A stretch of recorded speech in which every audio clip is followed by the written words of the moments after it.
Good morning, St. Martin. Welcome to TVCARiB In The Morning. I'm Ashana Haley.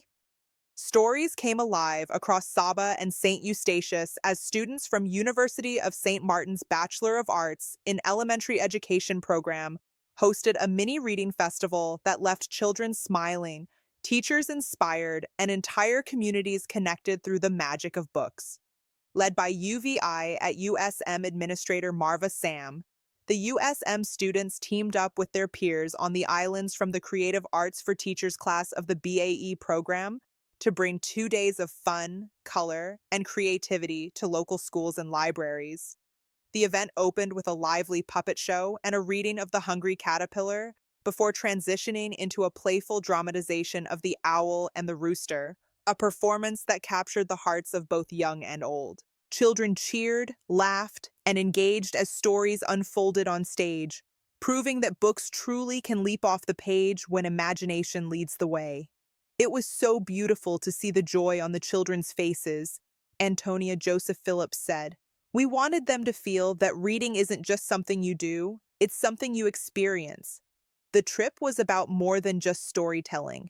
USM students also met with principals and teachers from all 4 primary schools on St. Eustatius to exchange ideas on strengthening literacy and creativity in the classroom. Their conversations sparked new possibilities for collaboration between educators on the islands. In a touching moment, the USM students also sat down with CAFY students and their coordinator for an open and honest discussion about their challenges, dreams, and hopes for the future. The exchange, filled with empathy and understanding, strengthened bonds between the two groups and reminded everyone of the shared purpose that education brings.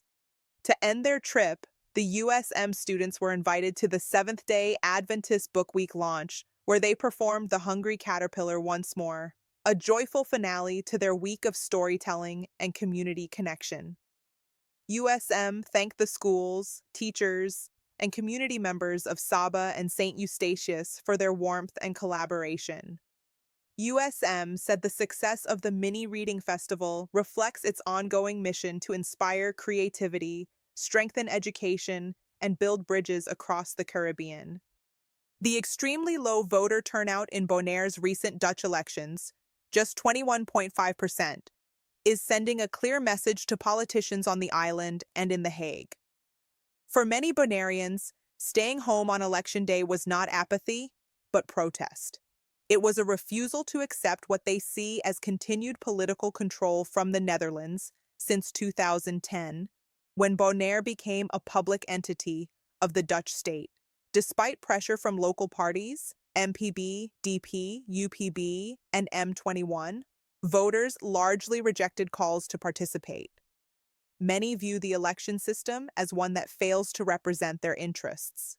The low turnout, some say, exposes deep frustration with both local and Dutch politics. People feel their vote no longer brings real change. It's a cry for honesty, accountability, and genuine representation. Critics also point to hypocrisy among Bonaire's political leaders. Just weeks before the election, several condemned The Hague for making decisions without consulting the island. Yet during the campaign, those same politicians urged voters to back Dutch candidates, a move that angered many and deepened divisions. Behind this organized boycott stands activist James Finnies, who since 2012 has urged Bonaireans not to vote in Dutch parliamentary elections. He argues that participation only legitimizes an imposed system that limits Bonaire's autonomy. His Don't Vote campaigns in 2012, 2017, 2021, and again this year have helped keep turnout low for more than a decade. For Finnies and his supporters, abstaining is not indifference, it's resistance. They see it as protecting Bonaire's right to self-determination and even tying it to a 2015 referendum that called for UN protection of the island's political status.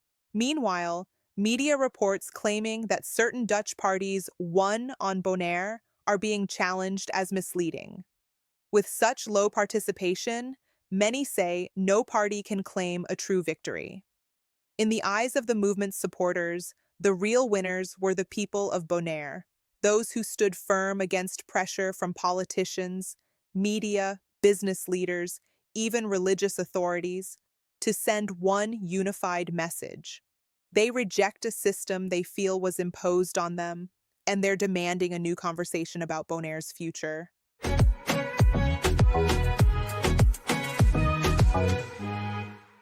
It's spicy, aromatic, and more powerful than it looks. For centuries, people across Asia, Africa, and the Middle East have used ginger not just as a flavor booster, but as a natural remedy for a long list of ailments. Now, modern science is catching up, confirming many of those traditional health claims. Studies show that ginger contains natural compounds called gingerols and shogaols. These are responsible for its strong flavor and its strong health effects. One of the best-known benefits is digestive support. Ginger helps calm nausea, reduces bloating, and speeds up how quickly food moves through the stomach. That makes it a trusted remedy for motion sickness and even morning sickness during pregnancy. Ginger also fights inflammation. Those same compounds can ease pain and swelling, especially for people with arthritis or sore muscles. Many athletes and fitness enthusiasts use ginger tea or supplements to recover faster after workouts. There's more. Research suggests that ginger may help regulate blood sugar and cholesterol levels, lowering the risk of heart disease. Some early studies even show it can strengthen the immune system and help the body fight infections. And the best part? You don't need much. Nutrition experts say a teaspoon of fresh or powdered ginger each day in tea, smoothies, stir-fries, or soups is enough to see benefits. Whether you sip it, cook with it, or take it as a supplement, ginger is one simple way to add both flavor and wellness to your daily routine. From soothing an upset stomach to keeping inflammation in check, this little root truly earns its title as one of nature's most powerful healing spices.